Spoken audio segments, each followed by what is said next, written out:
नमस्कार। रूबरू प्रोग्राम में आपका स्वागत है। मैं हूं सुशील भारती और आप देख रहे हैं अपना ये खास प्रोग्राम जिसका नाम है रूबरू। और आज एक बार फिर हम जुड़ रहे हैं डॉक्टर कुमार प्रशांत मानव से। इस बार डॉक्टर कुमार प्रशांत मानव मेलबर्न में हैं और वहाँ से हमारे साथ जुड़ रहे हैं। और जैसा कि आपको मालूम है कि अलग अलग विषयों पर हम चर्चा करते हैं। मैं थोड़ा सा बता दूं डॉक्टर साहब के बारे में कि वो बहुत ही शानदार ऑथर हैं, मोटिवेशनल स्पीकर हैं और मानवता के लिए बहुत कार्य कर रहे हैं। उनकी जो बुक है बड़ी उसने प्रसिद्धि प्राप्त की है, बुक ऑफ लाइफ। आज एक बार फिर हमारे साथ जुड़े हैं। आइए स्वागत करते हैं डॉक्टर कुमार प्रशांत मानव का। डॉक्टर साहब बहुत बहुत स्वागत है आपका। नमस्कार, धन्यवाद। आपका भी बहुत बहुत स्वागत है। जी। डॉक्टर साहब, मैं आपसे आज का जो हमारा जो चर्चा का जो विषय है जी जी जी। वो ये है कि बहुत सारे दुनिया के अंदर जो चल रहा है कि भाई अ, मैं सही तू गलत, ये सब जो चीजें चल रही हैं हर व्यक्ति इसी में लगा हुआ है। हम्म। तो कहीं ना कहीं आप लंबे समय से लोगों को जागृत करने का प्रयास कर रहे हैं, लेकिन ऐसा लगता है कि सच कोई नहीं सुनना चाहता, सच पर कोई अमल नहीं करना चाहता, जीवन की जो सच्चाई है उस पर कोई बढ़ना नहीं चाहता। मानवीयता की अगर बात करें तो लोगों को बेवकूफ़ी लगती है। अगर हम परोपकार की और भाईचारे की और इस तरह की बातें करें तो लोगों को बचकाना लगता है। तो कहीं ना कहीं ऐसा लगता है, व्यक्ति को ये महसूस होना शुरू हो जाता है कि कहीं मैं ही गलत हूँ। लोग तो सुनने के लिए राजी नहीं है। तो डॉक्टर साहब, क्या आपके साथ भी कुछ ऐसा ही हो रहा है? नहीं, मैं एक्चुअली अब ये नहीं मुझे पता। जी। मैं तो जो जीवन की सच्चाई है और जो ईश्वर ने मुझे प्रकाश दिया है, जी। उस प्रकाश से सबको प्रकाशित करने का प्रयास कर रहा हूँ जी। और एक चौकीदार का काम कर रहा हूँ जगाने का। जी। जी। अब किसी को वो कैसा लगता है, हम्म। उस पर क्या अफेक्ट पड़ता है, क्या नेगेटिव पड़ता है, पॉजिटिव पड़ता है, इसका तो मैंने कोई विश्लेषण नहीं कर पाया, ना मैं कर सकता। हम्म। ये तो लोगों की अपनी ही उनकी भावना से उनका किस तरह की फीलिंग है, उससे ही पता लग सकता है। लेकिन हम्म। फिर भी मैं कुछ ये देखना चाहता हूं कि अगर मैं कुछ सही बोल रहा हूं, हम्म। सत्य बोल रहा हूं, जी। तो क्या आजकल सत्य बोलने वाला गलत है? हम्म। अगर कोई सच्चाई सामने लाना चाहता है तो वो गलत है। जी। बिल्कुल। तो ये एक मतलब मुझे ये नहीं है कि मुझे लोग गलत समझते हैं या हम्म। लोगों की भावना मेरे प्रति क्या है, मैं नहीं समझता, क्योंकि बड़े अच्छे अच्छे लोगों के मैसेज भी आते हैं। अब जो बुक ऑफ लाइफ मेरी फोर्थ एडिशन छप रही है, उसमें करीब 100 लोगों के उसमें बहुत अच्छे अच्छे कमेंट्स हैं, रिव्यूज हैं, वो ऐसा नहीं है। लेकिन फिर भी मुझे ऐसा लगता है कि अगर कोई मुझसे नाराज है या कोई मेरी बात को अदरवाइज लेता है, तो कम से कम इस बात को क्लियर कर देना ज्यादा उचित है। जी। डॉक्टर साहब, अगर आप जिस समय जो आपने समय देखा, एक लंबा समय देखा आपने, और चूंकि मूलतः आपका जन्म भारत में हुआ, आप भारतीय नागरिक रहे और मतलब बहुत सारी जो चीज़ें आपने रहे, और कुछ वर्षों से आप ऑस्ट्रेलिया भी लगातार रह रहे हैं। तो हमारे कुछ मूल्य थे, कुछ हमारे संस्कार थे, कुछ पारिवारिकता की चीज़ें थी जो आपने भी देखा होगा।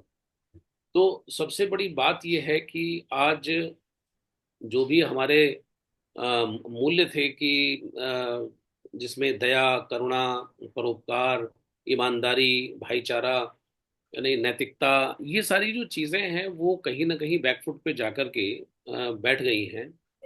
और अब लोगों को ये बातें अच्छी नहीं लगती। लोग ये कहते हैं कि भाई इनसे हमारा क्या फायदा है, हमारा तो क्योंकि दुनिया में जो चल रहा है वो तो चल ही रहा है।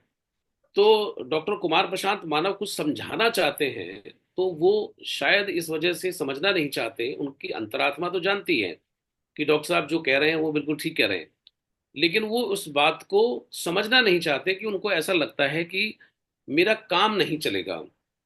तो मेरा प्रश्न यहाँ पे डॉक्टर साहब ये है कि जी। अगर ये सोच रही, तो हो सकता है कि शॉर्ट टर्म के लिए तो उनके लिए कोई फायदे का सौदा ये साबित हो। क्या ये लॉन्ग टर्म में फायदे का सौदा उनके लिए साबित होगा अगर वो सच को स्वीकार नहीं करते तो?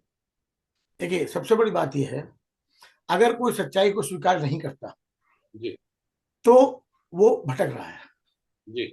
और जब तक आदमी भटकता है तब तक उसको सही रास्ता मिल नहीं सकता, हम्म। तो वो जीवन में भटकता ही रहेगा और इसी हम्म। तरह दुनिया से विदा हो जाएगा। जी। तो अगर कोई सच्चे रास्ते को समझे, हम्म। उसको एनालाइज करे, उसका विश्लेषण करे कि जो हम्म। बात कही जा रही है वो कहाँ तक, कहाँ किस हद तक सही है। क्योंकि मैं जो भी कुछ कहता हूँ अपने लाइफ का, जो मेरा एक्सपीरियंस है, जो तजुर्बा है, उसका निचोड़ बोलता हूँ। और जो हम्म। ईश्वर ने मुझे प्रकाश दिया, अच्छे विचार दिए, वो मैं सब तक फैलाने का प्रयास करता हूँ। मैंने ये कहा बुक ऑफ लाइफ में जी। कि never follow the crowd, hmm. Make your own way and achieve the goal. Hmm. इसके पीछे कहने का तात्पर्य क्या है कि जी। कभी भी भीड़ के पीछे मत चलो। हम्म। ईश्वर ने हमें दिमाग दिया है, हमें मस्तिष्क दिया है, उससे एनालाइज करो, पहले समझो, जानो, फिर फॉलो करो। जी। लेकिन ये उल्टा हो रहा है। हम्म। एक भेड़ तंत्र हो रहा है, भेड़ नहीं है हम। हम्म। हम ईश्वर ने हमें मनुष्य होने दी है, हमें हम्म। दिमाग दिया है। भेड़ों के दिमाग नहीं होता, वो तो एक के पीछे एक चलती रहती है। लेकिन हम्म। आजकल जो मैं पा रहा हूँ, जनरली भेड़ तंत्र चल रहा है। हम्म। तो उसमें मैंने जगाने की कोशिश की है, प्रयास किया है कि never follow the crowd, make your own way and achieve the गोल। पहले उसको जानने की कोशिश करें, उसके बाद उसे माने। हम्म। बिना जाने कुछ भी मत माने। ये बिल्कुल। हर क्षेत्र में है, हम्म। ये जीवन के हर क्षेत्र में है। ये कोई हम्म। एक क्षेत्र की बात नहीं हो रही। दूसरा मैंने कहा जैसे कि never go to temple to find the God, make your heart the temple of the God, you will find that the God is always with you। हम्म। बिल्कुल कितना बड़ा बिल्कुल। सार गर्भित ये है, आप बताइए। हम्म। मेरा कहना यह है कि हम झूठी आत्मसंतुष्टि जो है, हम्म। फॉल्स सेल्फ सेटिस्फेक्शन के पीछे पड़े रहते हैं। जी। लेकिन हम अगर जिसको हम ढूंढ रहे हैं जगह जगह, हम्म। और हमें ये पता नहीं है कि वो हमारे अंदर ही है। हम्म। हम्म। आप ये देखिए कितनी बड़ी बात है ये, हम्म। कि वास्तव में फैक्ट क्या है कि ईश्वर पूरे संसार का, भारतवर्ष का ही नहीं, पूरे जी। संसार का एक हम्म। है। ईश्वर एक है, वो सर्वशक्तिमान है, सर्वव्यापक है, निराकार है, कोई आकार नहीं, अजन्मा है, कभी जन्म नहीं लेता, अनंत है, जिसका कोई अंत नहीं है, अनादि है, जिसका कोई आदि नहीं है, अनश्वर है, जो कभी नष्ट नहीं होता। हम्म। तो ये ईश्वर की गुण है। वो हम्म। गुण मैं सबके समक्ष रखने की कोशिश करता हूँ। उनको हम्म। बताता हूं कि अपने अपने ईश्वर को आप बांटो मत। हम्म। ईश्वर सबका एक है। जी। जी। आप सोचिए, एक बड़ा विचारणीय विषय जो मैं आपको बता रहा हूं। हम्म। मुस्लिम धर्म हम्म। कब बना? हम्म। जब उनके हजरत मोहम्मद साहब हुए। जी। हजरत मोहम्मद साहब के बाद ही मुस्लिम धर्म का जन्म हुआ। जी। बिल्कुल। क्रिश्चियन धर्म जब क्राइस्ट पैदा हुए तब क्रिश्चियन धर्म हुआ। बौद्ध धर्म जब गौतम बुद्धा हुए उसके बाद बौद्ध धर्म हुआ। जी। जैन धर्म जब महावीर स्वामी हुए तब उसके बाद जैन धर्म हुआ। सिख धर्म जब उनके गुरु गोविंद सिंह, गुरु नानक जी हुए, गुरु ग्रंथ साहब की रचना हुई तो सिख धर्म बना। तो हम्म। मुझे आप ये बताइए इससे पहले क्या था? हम्म। क्वेश्चन बहुत इंपॉर्टेंट है बहुत बहुत कि इम्पोर्टेंट है। इससे पहले क्या था? हम्म। हजरत मोहम्मद जब नहीं हुए थे तो हम्म। मुस्लिम धर्म नहीं था, उस टाइम क्या था? हम्म। क्राइस्ट जब नहीं थे, जब तक क्रिश्चियन धर्म का जन्म नहीं हुआ था, उससे पहले क्या था? हम्म। क्या उससे पहले दुनिया नहीं थी? दुनिया जी। थी। तो कभी हमने इस बात को सोचा हम्म। कि ईश्वर एक है और सबका एक है? हम्म। वही ऑस्ट्रेलिया में, वही इंडिया में, वही अमेरिका में, वही इंग्लैंड में, हम्म। वही न्यूजीलैंड में, हर जगह वही, वही चाइना में, वही पाकिस्तान में। ईश्वर एक है। लेकिन हमने क्या किया, उसको हमने उसको विभाजित कर दिया। हम्म। हुआ क्या कि कम्युनिटी वाइज हमने उसका नाम अलग अलग करना शुरू कर हम्म। दिया। एक एक कम्युनिटी बन गई, फॉलोवर्स बन गए। जीसस क्राइस्ट के बाद क्रिश्चियन धर्म का जन्म हुआ, उनके फॉलोवर्स हो गए, बाइबल की रचना हुई और वो एक धर्म बन गया और वो एक ईश्वर को अलग कर दिया। इसी तरह जी। मुस्लिम धर्म में हजरत मोहम्मद साहब हुए, उसके बाद कुरान की रचना हुई और वो एक मुस्लिम धर्म बन गया। वो उन्होंने अपने उसको अल्लाह को, खुदा को अलग कर दिया। हम्म। इसी तरह सिख धर्म ने, इसी तरह बौद्ध धर्म ने, इसी तरह सब धर्मों की यही पोजीशन है। हम्म, मैं ये पूछना चाहता हूं कि ये बताइए कि इससे पहले, जब ये इन लोगों का आगाज नहीं हुआ था, उससे पहले क्या था? इसका मतलब ये कि वास्तविक धर्म कुछ और है। वास्तविक लोग धर्म कह रहे हैं कुछ। ना, सही बात। वास्तविक धर्म क्या है? जो प्रभु द्वारा रचित है। हम्म, प्रभु प्राकृतिक। ने जब सृष्टि हम्म, की रचना की, हम्म, केवल इंसान और जानवर दो बनाया। हम्म, इंसान और जानवर में फर्क कितना रहा? सब चीज वही है, सेम, लेकिन फर्क है दिमाग का। हम्म, दिमाग के अलावा विवेक का। विवेक, विवेक, यस। हम अगर उस ज्ञान और विवेक को इस्तेमाल करते हैं अपने जीवन में, तो हम कभी भटक नहीं सकते। हम्म, लेकिन उसको हमें इस्तेमाल करना होगा, मैं यही कहता हूं। तो मैं हम्म, ये, अब कुछ लोगों को अगर गलत लगता है, वो तो मैं गलत हूं। जी लेकिन जी। आप बताइए, क्या मैं गलत हूं? नहीं, मेरा बिल्कुल। कहना यह है कि जब सृष्टि की रचना हुई, किसी भी संस्था की भी रचना होती है, तो एक हम्म, कॉन्स्टिट्यूशन फॉर्म होता है। हम्म, छोटी संस्था का भी कॉन्स्टिट्यूशन फॉर्म होता है। तो जब सृष्टि की रचना हुई, तो कॉन्स्टिट्यूशन के रूप में चार वेदों की रचना हुई। हम्म, चार वेद। हम्म, पहला वेद बना ऋग्वेद, हम्म, दूसरा वेद बना यजुर्वेद, हम्म, तीसरा वेद बना सामवेद, और चौथा वेद बना अथर्ववेद। हम्म, ये सृष्टि का कॉन्स्टिट्यूशन है। हम्म, जितने भी क्रियाकलाप हैं, ऊपर से नीचे तक पूरे मनुष्य योनि के, सारे इसके अंदर संकलित है। हम्म, हम उनसे तो भटकते गए, दूर होते गए। हम्म, देखिए, चार ऋषि थे जो गॉड मेड थे, जिसमें चार ऋषि में अग्नि, हम्म, अग्नि, वरुण, वायु, आदित्य, सूर्य, और हम्म, अंगिरा, हम्म, ये चार ऋषि थे जिनके द्वारा इन वेदों की रचना की। हम्म, तो अब आप ये बताइए, उससे पहले कुछ भी नहीं था। हम्म, क्योंकि कोई यहाँ के, कोई सी मैन मेड कोई रिलीजन नहीं है ये। हम्म, बाद में जो रिलीजन बने, हम्म, ये सब मैन मेड बने। बिल्कुल बिल्कुल बिल्कुल। तो आप ये बताइए कि मैं सिर्फ ये जानना चाहता, इससे पहले कि, तो मैं यही लोगों को जगाना चाहता हूं कि ये जो धर्म हमने बनाए, जाति हमने बनाई, उन धर्म और जातियों के आधार पे हम आपस में लड़ रहे हैं। इससे हम्म, मुझे बहुत दर्द होता है, बहुत दुख जी जी होता है। जी तो जी। क्या मैं गलत हूं? नहीं, बिल्कुल डॉक्टर साहब, बहुत बड़ी आपने बात कही है। ये तो खैर कबीर ने भी कहा कि कस्तूरी कुंडले बसे, मृग ढूंढे बनमाही, ऐसे घटघट राम है दुनिया देखत नहीं। तो उनका इशारा जो है उस परमपिता परमेश्वर की तरफ ही है। डॉक्टर साहब, बड़ी अच्छी बात आपने कही कि इन धर्मों से पहले भी ईश्वरीय धर्म, हम कहेंगे उसे, कि वो रहा इस धरती पर। अब वहाँ हवाएं चली होंगी, वहाँ जल, वर्षा और जीव जंतु सबके लिए समान बिल्कुल, रही होगी। बिल्कुल, और वहीं पे खाने की सामग्री जो है वो ईश्वर ने दी होगी प्राकृतिक रूप से। बिल्कुल, बिल्कुल, सब प्रकृति सब नेचर ने की है। सब कुछ नहीं, ईश्वर ने बनाया होगा। और वहीं कहीं ना कहीं ईश्वर के अंदर जो आप बार बार कह रहे हैं कि मतलब जो उसके मन के अंदर एक लॉ जगाई होगी कि भाई आप इंसान हैं, है नहीं, तो वहीं से ही शायद वो भाव पैदा हुए होंगे। और जो आपने थोड़ी देर पहले बात कही कि जानवर और मनुष्य के अंदर जो फर्क है, जो आपने बताया कि अ, बुद्धि और विवेक का, क्योंकि बुद्धि तो दोनों में होती है, जानवर में भी होती है, वो चलते चलते गड्ढे में नहीं गिर जाता। हाँ, लेकिन अच्छे और भले का, बुरे का फर्क करना विवेक वो नहीं होता, विवेक आता नहीं है। होता।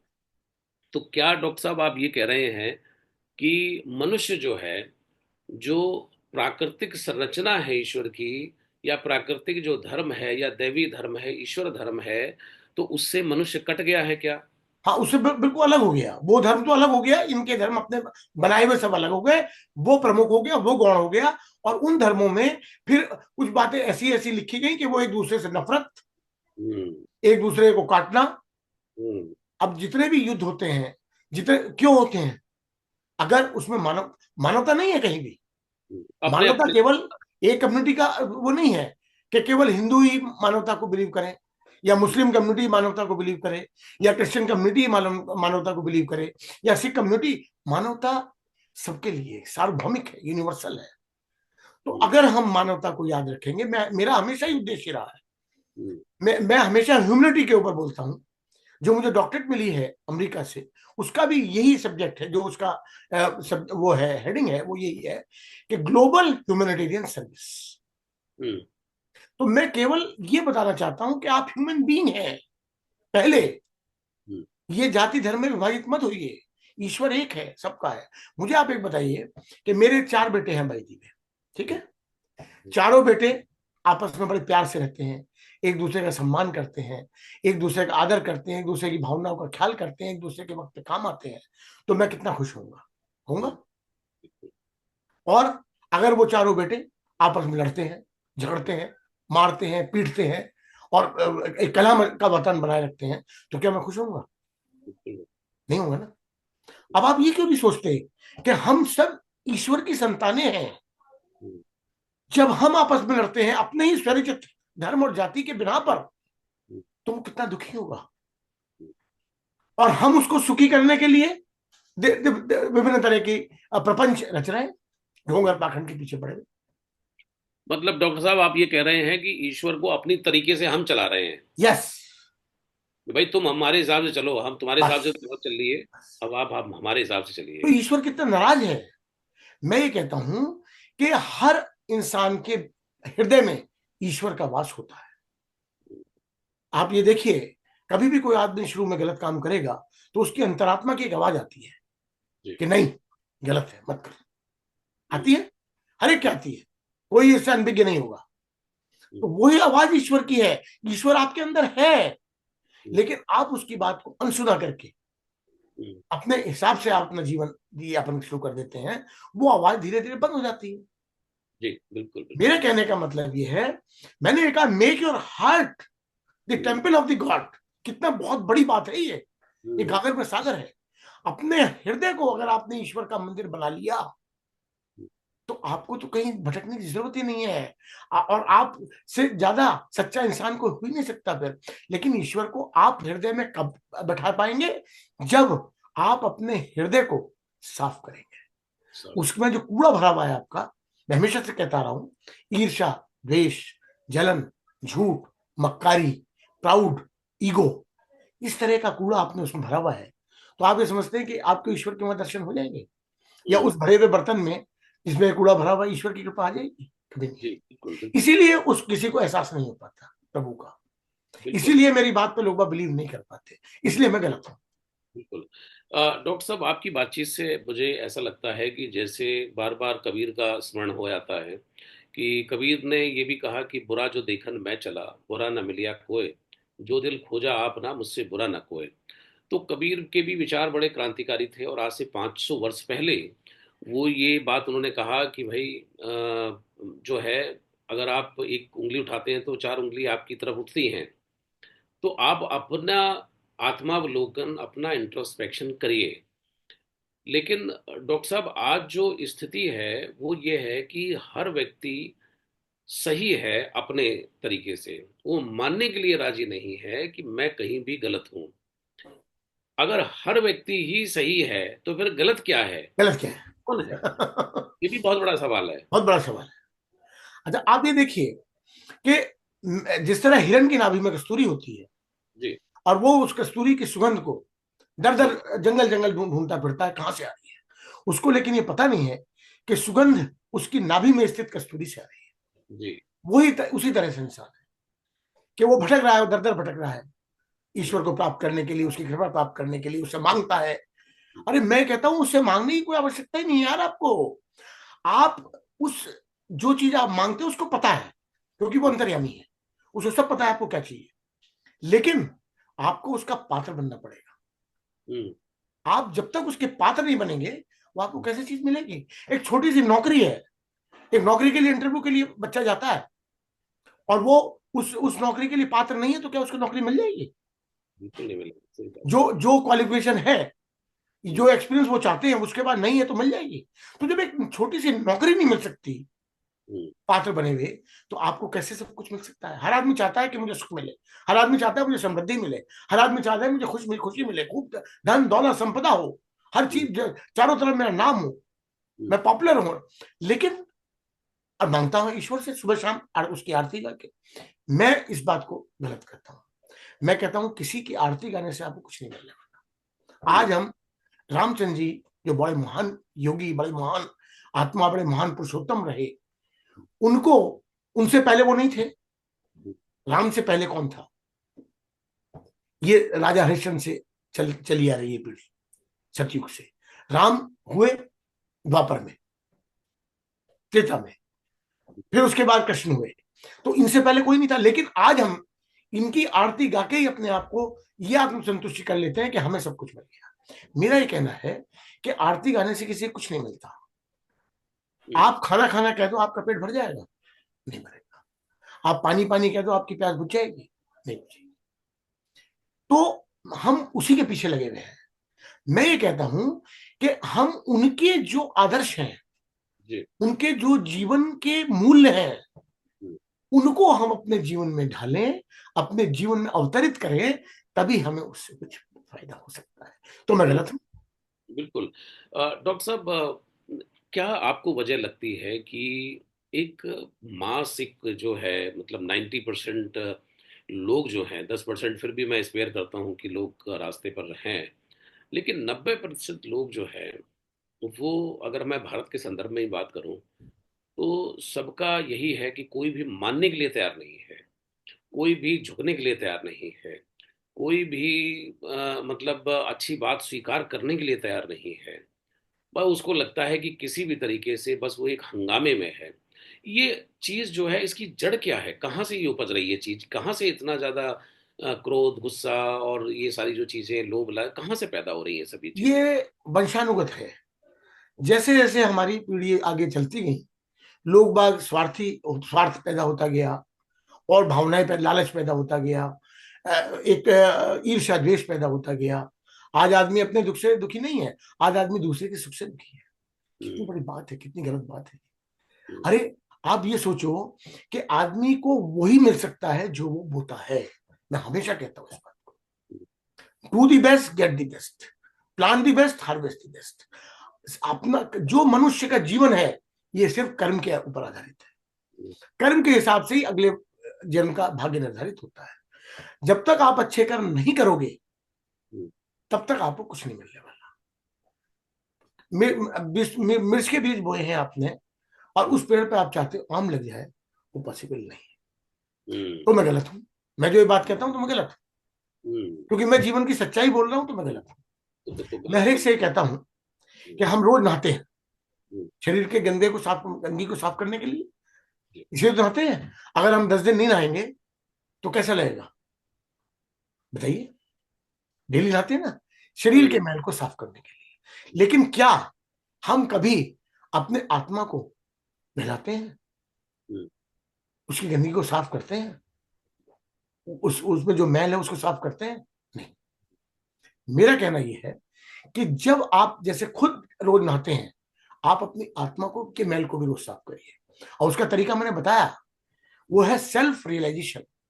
हम्म, आप हर दिन रात को सोने से पहले 15 मिनट बैठिए हम्म, ध्यान में, और सोचिए कि आपने आज क्या अच्छा किया, क्या बुरा किया, क्या सही किया, क्या गलत किया।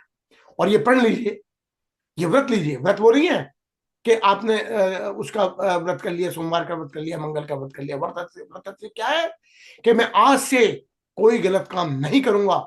ये है व्रत। हम्म, अगर आपको कुछ मिलेगा, इससे मिलेगा। सोमवार मंगलवार वगैरह के व्रत करने से कुछ नहीं मिलने वाला। बिल्कुल, और बिल्कुल। कोई भी व्रत जो भी और है पूरे संसार में, चाहे रोजे है, कुछ भी है, तो उसमें आदमी को कुछ मिलने वाला नहीं है। असली व्रत कब क्या है कि मैं एक सच्चा इंसान बनने का प्रयास करूंगा, ये व्रत हम्म, लेता हम्म, हूं।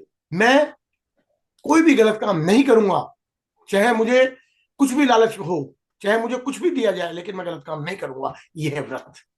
हम्म, कौन ले रहा है आजकल, बताइए? मैं हमेशा कहता हूं, अगर हम कोई भी काम गलत करते हैं तो किसके लिए करते हैं?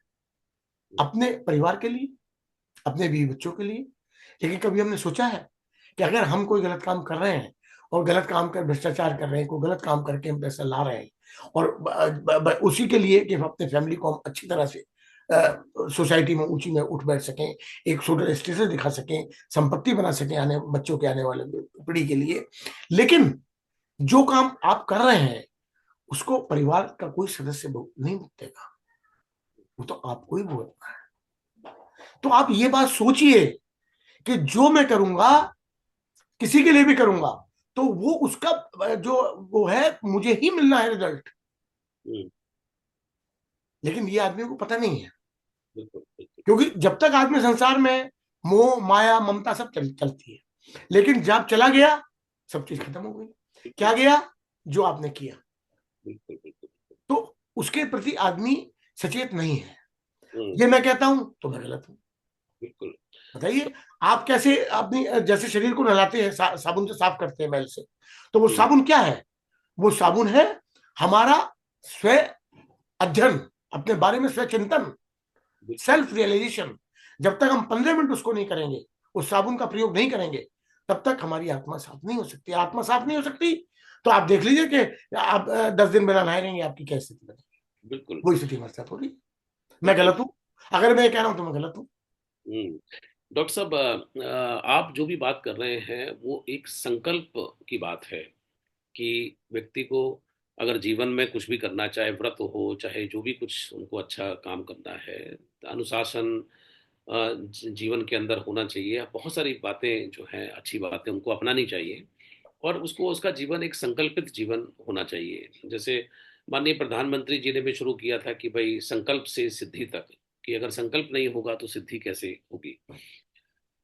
समाज का जो एक स्ट्रक्चर है, तो उसमें आप ये हम पा रहे हैं आजकल कि 80% लोगों को ये लगता है कि ये सब जो बातें हैं ये सब फजूल की हैं, इसीलिए आपको गलत ठहरा रहे हैं कि भैया इन बातों में कोई मतलब नहीं है, 80% ऐसा होता ही नहीं है नहीं, ऐसा अगर करोगे तो तुम जी नहीं पाओगे समाज में।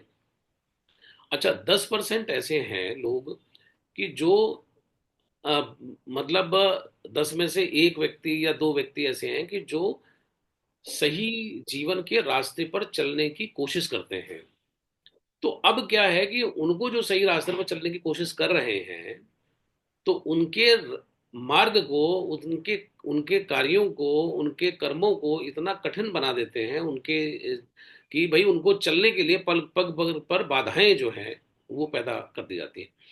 तो उनका भी एक पॉइंट पे जाकर के वो भी धराशायी हो जाते हैं कि भाई बहुत समाज के लिए किया, लेकिन समाज ने मुझे क्या दिया। मैं ऐसे बड़े सारे लोगों से मिलता हूँ कि साहब हमने तो बड़ी लोगों की सेवा करनी चाहिए, लेकिन लास्ट में हमें ये मिला। अच्छा, कुछ बिरले ऐसे हैं जो आप जैसे जो लोग हैं कि जो तमाम बाधाओं को, कष्टों को, परेशानियों को, दुख को, पीड़ा को समेटते हुए भी, उसके बावजूद भी हंसते हंसते आपने अपना मार्ग प्रशस्त किया और आप जीवन के सत्य को समझ गए और निकल गए। तो इतना बड़ा दिल, इतना बड़ा दिमाग लोगों का नहीं हो पाता है। तो मेरा प्रश्न आपसे वो है कि जो लोग सच्चाई पे चलने की कोशिश कर रहे हैं और बीच में कहीं ना कहीं उनको अड़ंगा लगा करके लोग गिराने की कोशिश कर रहे हैं, उनको हतोत्साहित करने की कोशिश कर रहे हैं, उनका मनोबल तोड़ने की कोशिश करते हैं, उनके लिए आपका क्या संदेश है? Pull always hand, not the leg. Hmm. खींचो, हाथ खींच के ऊपर उठाओ, हम्म। ना कि टांग खींच के नीचे गिराओ। हम्म। ये कितना बड़ा मंत्र है। जी बिल्कुल बिल्कुल। अगर आप ये करेंगे, हर आदमी ये करने लगे, देखिए पूरा संसार कितना सुखी हो जाए। हम्म, हाथ खींच के उसके ऊपर लाओ, ये है जीवन। ना कि जो ऊपर जा रहा है उसकी टांग खींच के नीचे गिराओ। हाँ। हमारे यहाँ ये हो रहा है, हाँ। इसलिए हर आदमी दुखी है। अच्छा। मुझे आप ये बता दीजिए, कोई पैसे से सुख नहीं आता, मैंने बहुत बार कहा है। हम्म। पैसे से केवल झूठा सुख है, हम्म। सच्ची मानसिक शांति नहीं मिल सकती पैसे से। पैसा से आप ये समझते हो कि पैसे से इज्जत मिलती है? नहीं, वो हम्म। इज्जत झूठी मिलती है। हम्म। सामने तो आपकी बड़ाई करते हैं क्योंकि आप पे पैसा है, लेकिन पीछे आप ही के बारे में पता नहीं क्या क्या कहा जाता है। तो ये बिल्कुल। कोई ये ही कोई ये आपको इज्जत मिली प्रॉपर? ये हम्म। सम्मान मिला आपको प्रॉपर? नहीं, ये झूठा सम्मान है, ये मुंह देखा सम्मान है, हम्म। लीपा पोती है। असली सम्मान क्या है? कि जैसे आप कबीरदास जी को कह रहे हैं, कबीरदास जी के पास क्या पैसा था? हम्म। चुलाए थे, हम्म। कपड़ा बुनते थे बेचारे, लेकिन आज लोग उसको उनको कितने सम्मान से याद करते हैं, संत हम्म, उनके नाम के आगे लगा दिया। हम्म, उन्होंने क्या क्या बातें नहीं क्या डाली। उन्होंने कहा पान पूजे हरि मिले, तो मैं हम्म, पूजू पहाड़, इससे तो चाकी भली जो पीस खाए संसार। हम्म, और उन्होंने एक कम्युनिटी को नहीं छोड़ा, दूसरी को भी ले लिया। कंकड़ पत्थर जोड़ के मस्जिद ले ही चुनाए, ताचरी मुल्ला बांग दे, क्या बहरा हुआ खुदा है। दुख में सुमरिन सब करें और सुख में करे ना कोई, और दो जो सुख में सुमरिन करे तो दुख काहे को होए। आप देखिए कितनी मतलब ये है दर्शन, जीवन दर्शन। एक अब कोई पढ़े लिखे नहीं थे, उसका जीवन दर्शन तो उसकी उनका जो ज्ञान की इंद्रियां खुल चुकी थी। बिल्कुल। और मैं, लोग रोज जागते हैं, लेकिन मैं लोगों को फिर भी जगाने की कोशिश करता हूं, क्योंकि वो जागना अलग है कि नींद से सुबह जागे उठे अपने काम पे लग गए, लेकिन जो असली जागना है वो जागना है जब आपकी तीसरा नेत्र जो आपका है, ज्ञान का नेत्र, वो हम्म, जागे। हम्म, मैं उसको जगाने की कोशिश करता हूं तो मैं गलत हूं। क्यों? हम्म, क्योंकि लोग गहरी नींद में सो रहे हैं। जब आदमी गहरी नींद में सोता है, अगर उसको कोई जगाता है तो बड़ा बुरा लगता है। हम्म, प्रैक्टिकल बात बता, बिल्कुल गहरी बिल्कुल। नींद में सो रहा है, आप उसे जगाइए, उठो, हम्म, बहुत बुरा अब लगेगा। आंखें खोलो, तो उसे लगेगा अरे कौन आ गया ये। हम्म, इसीलिए मैं बुरा हूं, क्योंकि हम्म, मैं सोते हुए को जगा रहा हूं। बिल्कुल बिल्कुल बिल्कुल। मेरे इसीलिए कोई बात की वैल्यू नहीं है, क्योंकि हम्म, मैं सबसे अलग हटके बोलता हूं। हम्म, अगर मैं और कथावाचकों की तरह से हम्म, लीपा पोती का काम कर लूं, हम्म, मैं जो भी करता हूं निस्वार्थ करता हूं, कोई हम्म, पैसा किसी से नहीं लेता। कोई जो समय देता हूं, समय बहुत मूल्यवान है। जो समय मैं अपना इस काम के लिए देता हूं, वो समय मेरी जिंदगी में वापस नहीं आएगा। समय से अधिक कोई मूल्यवान वस्तु नहीं है। पैसा गया आ सकता है, इज्जत गई आ सकती है, स्वाद गया आ सकता है, लेकिन समय गया कभी नहीं आ सकता। आप हम्म, बताइए। तो जब मैं समय बिना किसी स्वार्थ के, कि मानवता के हित में अगर अपना समय देता हूं, मैं गलत हूं। हम्म, कोई बिल्कुल वैल्यू नहीं है। क्यों? बिल्कुल। क्योंकि वैल्यू उनकी है जो कथावाचक 1 करोड़ रुपए का बजट बना के आ रहे हैं और आपको नचा रहे हैं, लेडीज को जेंट्स को, केवल उस बात के लिए जो सबको पता है। रामायण सबको पता है, महाभारत सबको पता है, उसी एक कथा क्या है कि लोगों को नचा रहे हैं। वो अच्छे हैं, वो बहुत अच्छे हैं, क्योंकि बहुत अच्छा काम कर रहे हैं। क्यों? वो व्यापारी हैं। कोई भी अच्छा काम, कोई भी अच्छे विचार अगर आप पैसा लेके देते हैं, तो वो कोई भलाई का काम नहीं है, वो व्यापार है। आजकल व्यापार चल रहा है। मैं व्यापार नहीं करता, मैं व्यापारी नहीं हूं। मैंने अगर बुक ऑफ लाइफ छापी है तो हजारों किताबें मैंने फ्री बंटवाई हैं। आज तक ईश्वर साक्षी है, मैंने एक नया पैसे किससे नहीं लिया, एक नया पैसा नहीं।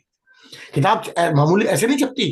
किताब छपने पैसा लगता है, बिल्कुल दिमाग लगता है, समय समय लगता है। समय लगता लेकिन है। मैंने सब कुछ किया केवल मानवता के लिए। किया इसलिए किया कि ईश्वर ने मुझे आदेश दिया कि अगर मैंने तुम्हें कुछ दिया है तो तुम्हें उसे अपने साथ ले जाने का कोई अधिकार नहीं है।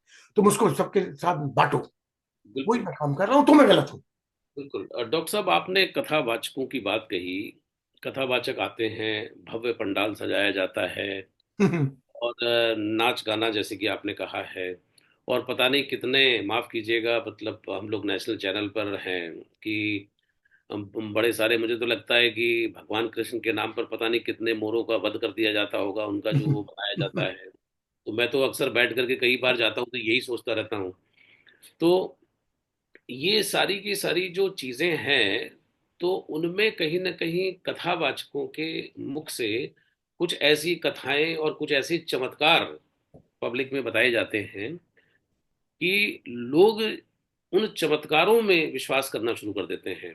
यथार्थ के धरातल पर जो कर्म करना चाहिए, जो मेहनत करना चाहिए, तो आपको लगता है कि क्या सही जो दिशा है, उनको जो सत्कर्मों की दिशा है उसकी तरफ ना मुड़ करके चमत्कारों की कुछ कहानियां बता करके कि रातों रात जो है छप्पर फटेगा और वर्षा होगी पैसों की, तो इस तरफ लेकर के चले जाते हैं, तो आपको लगता है कि ये कहीं ना कहीं उनको उनके रास्ते से, असल रास्ते से विलग करने की एक गोरख धंधा है?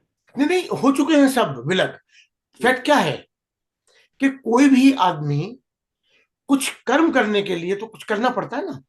जी। उसको चाहिए फ्री में सब कुछ, हम्म, बैठे बैठाए उसकी गोद में आ जाए हलवा, ना पूछना पड़े बनाने की उसे। जरूरत नहीं है।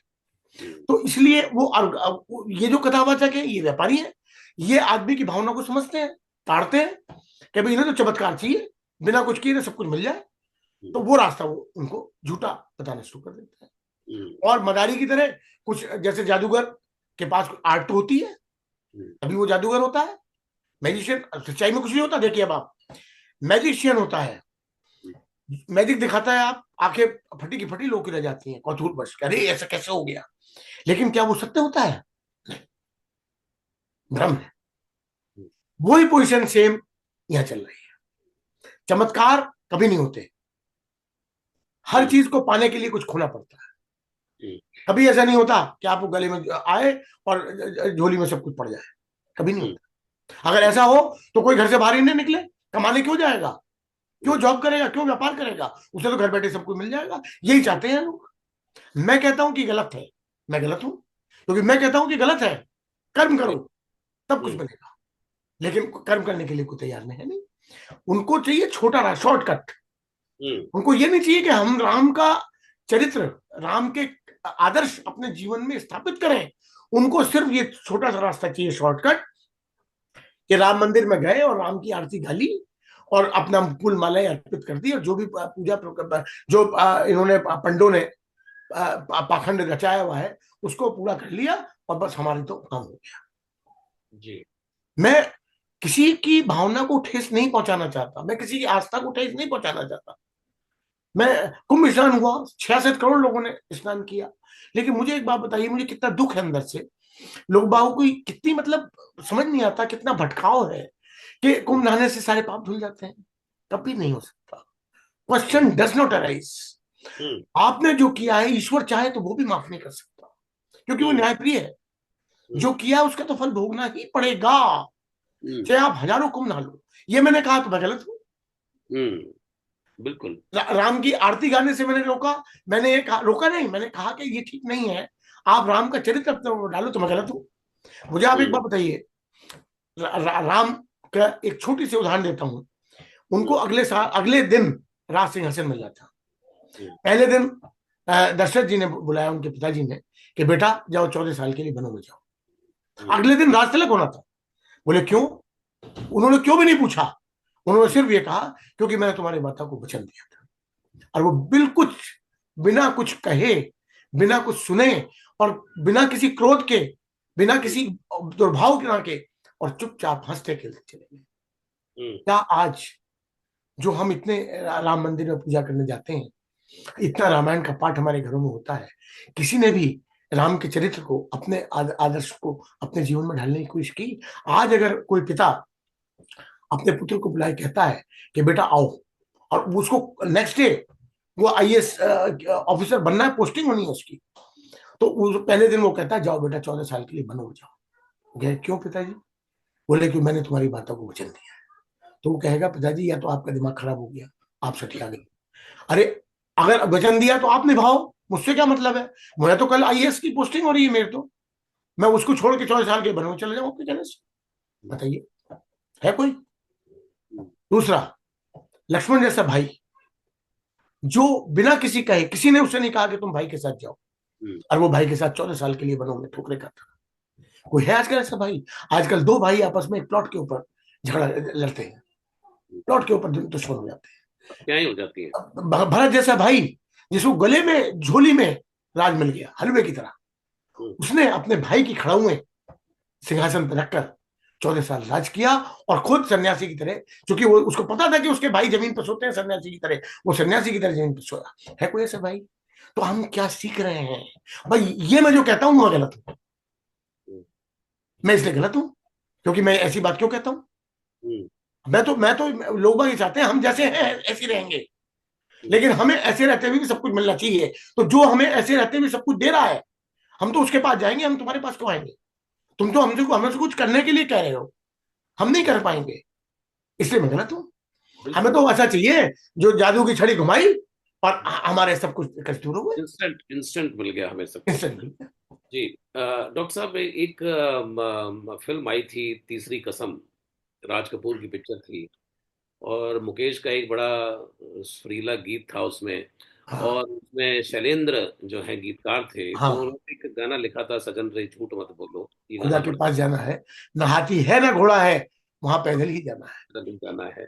तो उसमें एक लाइन आती है कि भला कीजिए भला होगा, बुरा बुरा कीजिए बुरा हो। कीजिए बुरा होगा, वही लिख लिख के क्या होगा, यही सब कुछ चुकाना है, सजन रे झूठ मत बोलो, खुदा के पास जाना है। तो ये जो लोग वही लिख रहे हैं कि भाई हमने तो इतना काम कर लिया, ये कर लिया, वो कर लिया, और इस पर बड़े सहजता से एक कवि कह देता है कि भाई भला कीजिए तो भला होगा, और बुरा कीजिए तो बुरा होगा। तो आजकल तो ये फर्क ही मिट गए हैं, वो तो लोग समझ रहे हैं कि जो बुरा भी कर रहे हैं उसको समझ रहे हैं कि बहुत अच्छा कर रहे हैं हम। क्या कर रहे हैं? है ना उनकी जी? सोच ऐसी डेवलप हो गई, एक माहौल ऐसा चल रहा है, उनको माहौल ऐसा मिला। ये मैंने पहले भी कई बार कहा कि इसमें दोषी हमारे परिवार, हमारा जो आगे का जो शिक्षा प्रणाली है वो दोषी है, जी। क्योंकि हम उसको सही रास्ता बता ही नहीं पाते, क्योंकि हमें खुद पता नहीं है। जो हम्म, रास्ता हमें पता है वो उसी के लिए हम गाइड करते हैं उसको। हम्म, और जो हमारा एजुकेशन सिस्टम है वो इतना फॉल्टी है कि वो उसके लिए गाइड नहीं करता। तो उस बच्चे की क्या गलती है बेचारे की? वो तो अंधकार में पैदा हुआ, अंधकार में भटकेगा, अंधकार में चला जाएगा। बिल्कुल। उसको प्रकाश की किरण दो तो सही। हम्म, जब वो पैदा हुआ तभी से प्रकाश देना शुरू करो, देखो इतना उसका दीपक कितना प्रज्वलित हुआ, प्रकाशित होगा। हम्म, बिल्कुल लेकिन बिल्कुल। हम अंधेरे में पैदा होते हैं, अंधेरे में रहते हैं और अंधेरे में चले जाते अंधेरे में हैं। ये ही मैं चले। कहता हूं तो मैं गलत हूं। हम्म। अब कहते तो मैं बिल्कुल। लोगों से कहता हूं कि सोचो कि तुमने क्या गलती की। तुम्हें ही पता है, आपको ही पता है, हमें मुझे पता है कि मैंने क्या गलती की, या मैं क्या गलती आज की, या मैंने हम्म, क्या क्या बुरा काम किया, मुझे पता है, किसी को नहीं पता। क्योंकि मुखौटा लगा के जाता हूं मैं तो अच्छाई का, हर जगह, तो हर जगह मैं अच्छा हूं। लेकिन बिल्कुल क्या गलत किया ये मेरी आत्मा को पता है। तो बिल्कुल। सोचो, रोज रात को 15 मिनट बैठ के सेल्फ रियलाइज करो कि मैंने जो ये किया ये वाकई में गलत था, आगे नहीं करूंगा। अगर हर आदमी ये मंथन करने लगे तो आज देश क्या, समाज क्या, पूरा विश्व एक स्वर्ग, स्वर्णिम अधिकार लिखा जाएगा, एक स्वर्ग बनेगा।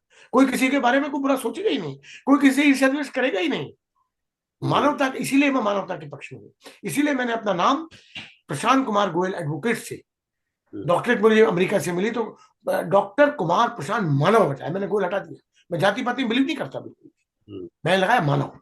मानव इसलिए कि एक सच्चा इंसान बनने की डगर कर रही हूँ, छोटा सा कोशिश कर रहा हूँ, खुद बनना चाह रहा हूँ, लोगों को प्रेरणा दे रहा हूँ कि बनो। कम से कम, कम से कम। मेरे अपने घर का नाम, मेरे घर का नाम है मानवता का मंदिर, टेम्पल ऑफ ह्यूमैनिटी।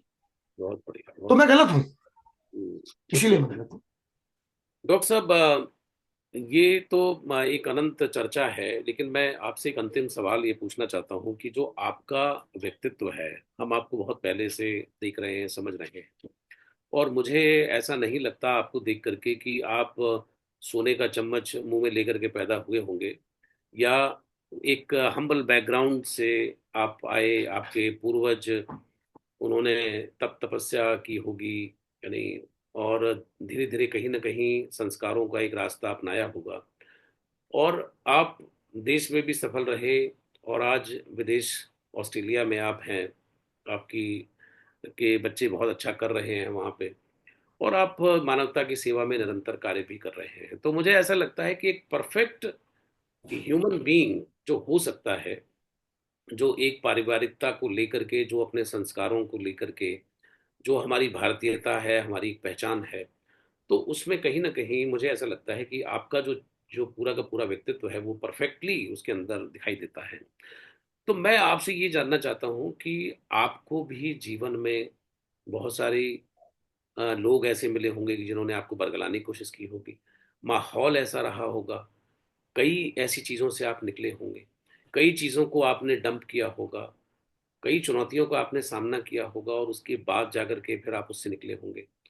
तो कितना कठिन है, थोड़ी सी अपनी उस यात्रा के बारे में थोड़ा सा हमें बताएं, कि जिससे कि लोग इस यात्रा के माध्यम से थोड़ा ये समझें कि भाई अगर हम कहीं ऐसे अटके हुए हैं तो उन चुनौती का सामना हम कैसे करें, और किस तरीके से हम उससे बाहर निकल करके आए, और हम कुमार प्रशांत मानव की डगर पे हम चल सकें, क्योंकि लोगों को थोड़ा आईना दिखाना भी बहुत जरूरी है। ऐसा है, मेरा जीवन जी। शुरू से बहुत संघर्ष में रहा। जी। मुझे कोई चीज विरासत में नहीं मिली। जी। मेरे जो संस्कार मिले मुझे अपनी माता श्री से मिले, जो वास्तव में देवी थी। उन संस्कारों से मेरा लालन पालन हुआ। तो मैंने गलत काम तो कभी सुना ही नहीं जीवन में, और कभी किया नहीं, कभी सोच भी नहीं सकता। मर जाऊंगा, कोई गलत काम नहीं करूंगा किसी भी लालच में। मुझे कोई पद, कोई प्रतिष्ठा, कोई पैसा, कोई संपत्ति, कुछ किसी का नहीं चाहिए। ईश्वर का दिया हुआ मेरे पास सब कुछ है, बहुत है। क्यों? क्योंकि अपने नेक बंदों को हमेशा छत्र छाया की तरह वो रहता है, एक छाते के समान उसका आशीर्वाद होता है। क्योंकि गलत आप काम मत करो, ईश्वर की कृपा अपने आप पे आ जाएगी। तो वो मैंने एक जीवन में शुरू से ही इस बात का व्रत लिया कि मैं कभी कोई गलत काम नहीं करूंगा। ये बात सही है। बहुत बहुत संघर्ष आए, फाइनेंशियली बहुत क्राइसिस रहे, क्योंकि मैं अकेला कमाने वाला था। 9 लोग मेरे परिवार में थे जिनको अकेला मैं कमाने वाला था। मेरे वाइफ, 3 बच्चे स्कूल गोइंग, मेरी सिस्टर विडो गई थी, वो, उनकी बिटिया, मेरे मदर और फादर। आप देखते हैं एक परिवार में जहाँ 9 लोग होते हैं और एक कमाने वाला होता है, उसमें ऊंच नीच भी आती है, बीमारी भी होती है, सब तरह की परेशानियां भी देखने को मिलती है। कोई मुझे संपत्ति अपने पैतृक मिली नहीं, कोई मुझे मकान, दुकान, जमीन जायदाद, कोई पैसा, एक नया पैसा भी मुझे बैंक बैलेंस नहीं मिला अपने एक संपत्ति के नाम पे, जो पैतृक संपत्ति होती है। जो भी कुछ हुआ वो सब कुछ यही हुआ। तो किस तरह से मैंने अपने जीवन संघर्ष में चलाया हुआ, आप ये देखिए। कई बार ऐसी ऐसी विपत्ति आई होंगी कि आदमी डिग सकता था, लेकिन ईश्वर की बहुत विशेष कृपा मुझ पर रही, शुरू से रही। वो एक एक एपिसोड उसका अलग बनाएंगे, मैं बताऊंगा आपको कि ईश्वरीय कृपा आपको किस तरह से महसूस की जा सकती है, जो मैंने की है। और इसमें बहुत बड़ा योगदान मेरी माताश्री का और गायत्री मंत्र का। गायत्री मंत्र एक वो महान मंत्र है जो कोई धर्म से बाधित नहीं है, वो किसी भी कम्युनिटी से बाधित नहीं है। वो कोई धर्म को नहीं दर्शाता कि वो हिंदू धर्म का है, कोई नहीं, वो मुस्लिम धर्म का है, कोई नहीं, वो क्रिश्चियन धर्म, नो, वो सिख धर्म का नहीं। गायत्री मंत्र क्या कहता है? लोगों को गायत्री मंत्र के बारे में पता नहीं है। गायत्री मंत्र ये कहता है कि हे सर्वशक्तिमान, सर्वव्यापक, निराकार, आप एक एक वर्ड सुनिएगा जो मैंने पहले भी बताए थे। अजन्मा, अनंत, सर्वव्यापक, सर्वशक्तिमान, अनादि, अनश्वर, प्रभु, हम आपके तेज को अपनी आत्मा में धारण करते हैं, हमारी बुद्धि को सन्मार्ग में प्रेरित करें। बस ये एक उसका गायत्री मंत्र का भावार्थ है। तो आप ये देखिए, हमने क्या मांगा ईश्वर से? हमने ये मांगा कि आपने प्रभु अपना तेज मुझे धारण करने की मुझ में क्षमता पैदा कीजिए, और जो मेरी बुद्धि है उसको सन्मार्ग में प्रेरित करिए। बस यही मैंने किया है, और गायत्री मंत्र का बहुत बड़ा योगदान है मेरे अंदर चेंज लाने में। और तीसरा योगदान जो हुआ वो कोविड के टाइम में, ईश्वर का कुछ विशेष एक प्रकाश मुझे मिला, एक बिल्कुल प्रकाशित हो गया मैं एकदम। जब कोविड में लोग मर रहे थे, बड़ा दुखी हुआ, बड़ी पीड़ा हुई मुझे, लोग इस तरह मरते हुए। मैं कहा देखो, इसीलिए आदमी जीता है, इसीलिए आदमी जन्म देता है कि देखो किस तरह से लाखों आदमी रोज मर रहे हैं। तो उससे मुझे एक जागृति मिली, और ईश्वर ने मुझे प्रकाश दिया। उस प्रकाश को कहा तुम सबको बांटो। तब से मैंने कोविड के टाइम में बांटना शुरू किया। 23 जून 2020 मुझे आज भी याद है। 23 जून 2020 से मैंने ये इनवैल्यूएबल थॉट डेली देने शुरू किए, क्योंकि मैं जो भी बोलता हूं ना, मैंने अपने जीवन में उसको भुगता है, मैं अपना एक्सपीरियंस शेयर करता हूं। तो मुझे जिस चीज से फायदा मिला, ये मेरा नैतिक कर्तव्य है कि मैं दूसरे को बताऊं कि देखो मुझे इस चीज से फायदा मिला, तो आप भी ये चीज करो तो आपको भी फायदा मिलेगा। लेकिन पता नहीं लोग उस चीज को अदरवाइज क्यों लेते हैं, क्यों वो सोचते हैं कि पता नहीं ये पॉपुलर होने की वजह से, पता नहीं ये सोचता है कि इसकी पॉपुलैरिटी इसी से बढ़ जाए, इसलिए सब कुछ करता है। क्यों? क्योंकि वो खुद इस तरह समझ सोचते हैं। मेरा ऐसा कुछ नहीं, मुझे कुछ पॉपुलर कुछ नहीं चाहिए, मुझे ईश्वर का आशीर्वाद बहुत है मेरे लिए। अब मैं हमेशा प्रभु से ये कहता हूँ, बस आपका आशीर्वाद बना रहे। मेरी जो प्रार्थना है रोज की, वो सिर्फ यही होती है कि हे प्रभु, बस केवल अपना प्यार, अपनी कृपा, अपना आशीर्वाद, अपनी मेहरबानी और अपनी दया बनाए रखिए। बस सिर्फ ये मेरी प्रार्थना है। और गायत्री मंत्र, मैं कभी कोई संपत्ति, कभी कोई जो ये भौतिक चीजें है, कभी मैंने उससे कुछ नहीं मांगा। मैंने सिर्फ सच्चे रास्ते की याचना की, और वो उसने मुझे दिखाया, वो दिया, सन्मार्ग में मेरी बुद्धि को प्रेरित किया। मैं उसका ऋणी हूं। ये ईश्वर का बहुत बड़ा पुण्य है मेरा, बहुत बड़ा उसका प्रताप है। मैं मानता हूं कि मैं कितना भाग्यशाली हूं, कितना भाग्यवान हूं कि ईश्वर ने मुझे अपने प्रकाश से प्रकाशित किया, और ये कहा कि तू अब इसको और जगह प्रकाशित कर। ये भावना मेरे अंदर डालने वाला कौन है? ये जो आज कर रहा हूं इंस्पिरेशन कौन है? प्रभु। अब बिना किसी स्वार्थ के, ये मैं आपको बता दूं, ईश्वर साक्षी इस बात का, मेरा कोई स्वार्थ नहीं है। मुझे सिर्फ लोगों को सच्चा राह दिखाने का स्वार्थ है। और केवल ये ना सोचें, हिंदू कम्युनिटी ये ना सोचे कि केवल हिंदू के लिए मैं कहता हूं, मैं हर कम्युनिटी के लिए कहता हूं। चाहे मुस्लिम कम्युनिटी हो, चाहे क्रिश्चियन कम्युनिटी हो, चाहे सिख कम्युनिटी हो, चाहे जैन कम्युनिटी हो, चाहे बौद्ध कम्युनिटी हो, हर एक से मैं कहता हूं कि ईश्वर सबका एक है भाई। ये सब चीजें हमारी अपनी बनाई हुई हैं। ये जो धर्म हमने बनाए हैं, जाति हमने बनाई है, हमने बनाई, ईश्वर ने कोई नहीं बनाया। तो इसमें आपस में मत लड़ो। तो अब क्या होता है कि अब कुछ लोग, बहुत से कहते हैं कि मेरे हमारे तो धर्म में लिखा हुआ है कि जो हमारे धर्म को नहीं मानेगा अब उसको मारो तो हमें सवाब मिलेगा, हमें हमें जन्नत मिलेगी। तो क्या वो धर्म हो सकता है? कोई धर्म, कोई दुनिया का कोई भी ऐसा ग्रंथ नहीं हो सकता जो मानवता के अहित में हो, जो इंसान को यह प्रेरणा दे कि तुम जो इसको नहीं मानता उसे मार दो, तुम्हें सवाब मिलेगा। गलत है। हिंदू कम्युनिटी क्यों पिसती आई है? क्योंकि हम लोगों में एकता नहीं। अगर झाड़ू की सीख है, आप झाड़ू को खोल दीजिए तो उसकी अकेली सीख क्या कर पाएगी? कुछ नहीं कर पाएगी। आप झाड़ू को बांध के पूरे घर का कूड़ा साफ कर देती है। मैं ये कहता हूं कि आप यूनाइट हो, एक हो। हम क्या है कि वही लेग पुलिंग, मैं कहता हूं कि हैंड पुलिंग, वो कहते करते हैं लेग पुलिंग। हमारे अंदर ऐसे ऐसे लोग पैदा होते हैं। पृथ्वीराज चौहान का वाक्य मुझे याद आ गया। 16 बार उसने मोहम्मद गौरी को हराया और भार किया, भगाया। 17वीं बार जयचंद नाम का एक आदमी मिल गया मोहम्मद गौरी से, पृथ्वीराज चौहान को भगा दिया। तो इस तरह के अगर हम लोग करेंगे तो कैसे आप समझते हो कि कोई उत्थान हो पाएगा? अत्याचार सहने से, अत्याचार करने से अत्याचार सहने वाला ज्यादा पापी है। अगर किसी पे अत्याचार है तो वो अत्याचार का बदला करे, लेकिन हर चीज की एक लिमिट होती है, लिमिट से करे। और मैं तो ये कहता हूं जो अत्याचार कर रहा है वो गलत कर रहा है सब कुछ। हमारे यहाँ, हमारे देश में कितना अत्याचार हुआ आप देखो। हमारे यहाँ मुगल आए, आपको पता ही है कैसे आता है, यही उन्होंने लूटा, नादिर शाह आए, पता नहीं कौन कौन लोग आए, और उन्होंने अपना मुगल काल हमारा फेमस है इतिहास में। लेकिन असली संस्कृति जो थी वो हमारी वैदिक धर्म था, और वो हमारी नहीं, वो सभी की थी।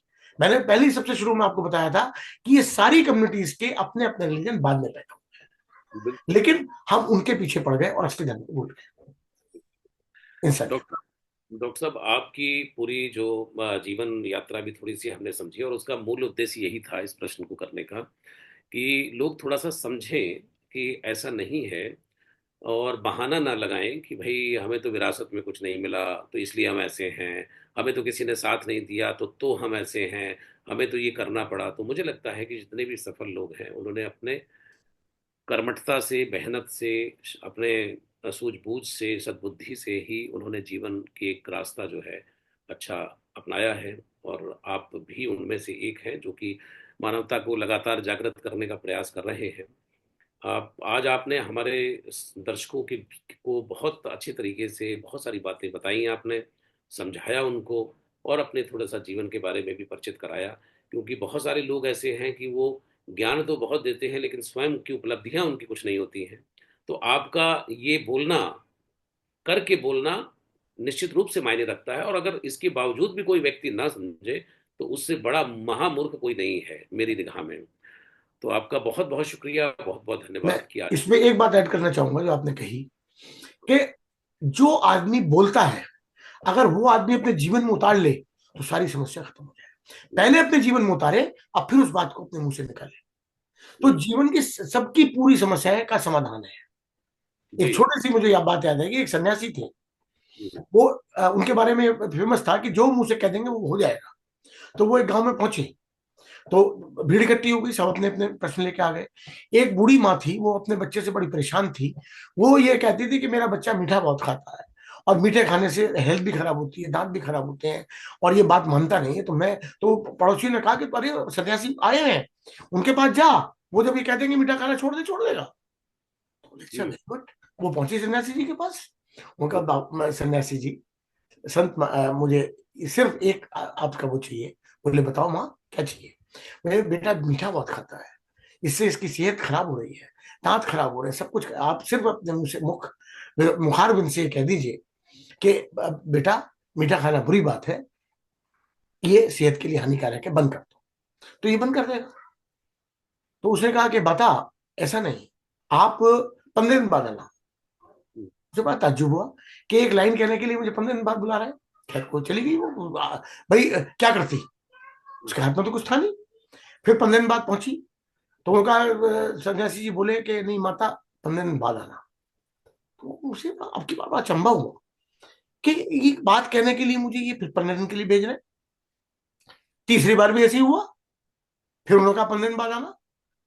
अब जब चौथी बार वो गई, तब उन्होंने कहा कि बेटा इधर आओ,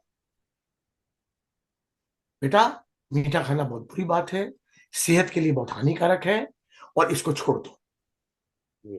बस कह दिया, बात खत्म हो गई, आशीर्वाद दे दिया। उसने कहा कि स्वामी जी एक बात मेरे समझ में नहीं आ रही, ये मेरे दिमाग में बहुत बड़ा प्रश्न है कि इतनी सी बात जो आपने अब कही, वो बात तो आप उस टाइम भी कह सकते थे जब मैं पहली बार आई। आपने मुझे 4 बार बुलाया और ये इतनी सी बात अब कही, ये इसका मतलब समझ नहीं आया। तो बोले माता आप सुनना चाहती हो। बोले हाँ। बोले माता जब आप मेरे पास आई थी, मैं भी मीठा खाता था, दोबारा आई, मैं मीठा नहीं छोड़ सका, तिबारा आई, छोड़ा लेकिन कभी कभी फिर भी खाता था, अब जब आई तो मैं मीठा पूरी तरह छोड़ चुका हूं। तब मेरे मुझे कहने का अधिकार पैदा हुआ है कि मीठा बुरी चीज है, मीठा सेहत के लिए हानिकारक है, इसे मत खाओ। देखिए, अब हम्म, इतनी सी बात मैंने जो बताई आपको, इसमें सब कुछ शामिल है, माहित है। गागर में सागर है। बिल्कुल ठीक तो है। अगर लोग इसी तरह अपना ले अपने जीवन को, कभी कुछ होने वाले ही नहीं है। बिल्कुल। लेकिन आजकल तो मुखौटों का जमाना है, फोटो सब का अपने जरूर। मुखौटे लगा के घूमते हैं, अंदर से क्या है ये उसका उनका दिल ही जानता है। जी। तो मैं इसीलिए बोल रहा हूँ भैया, बस कि मैं मुझे लोगों को जगाता हूँ, लोगों को सच्ची बात बताता हूँ, अगर उनकी कोई कमी है तो वो कमी भी बताता हूँ।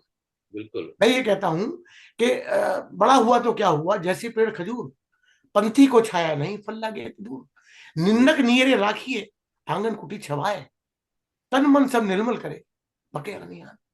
मैं कहता हूं जो आपका अगर निंदक है, कोई आपको क्रिटिसाइज कर रहा है या गलत बात को गलत कह रहा है, तो उसको उसको आप ये मत समझिए कि वो आपका शत्रु है, वो दुश्मन है। नहीं, वो आपका सबसे बड़ा परम मित्र है, जो आपकी गलती को गलती कह रहा है, और जो आपकी गलती को भी अच्छी बात कह रहा है और उसकी वाहवाही कर रहा है, वो आपका मित्र होते हुए सबसे बड़ा दुश्मन है। बिल्कुल। लेकिन मैं गलत हूँ।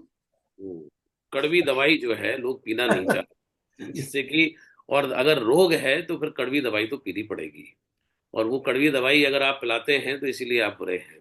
तो मैं ये कहूँगा कि आप बुरे नहीं हैं, आप एक सही मायने में आप एक सफल चिकित्सक हैं, जो समाज की चिकित्सा करना चाहते हैं, लेकिन समाज के जो रोगी हैं, महारोगी हैं, वो भाग रहे हैं, अपने आप को छुपाने का प्रयास कर रहे हैं।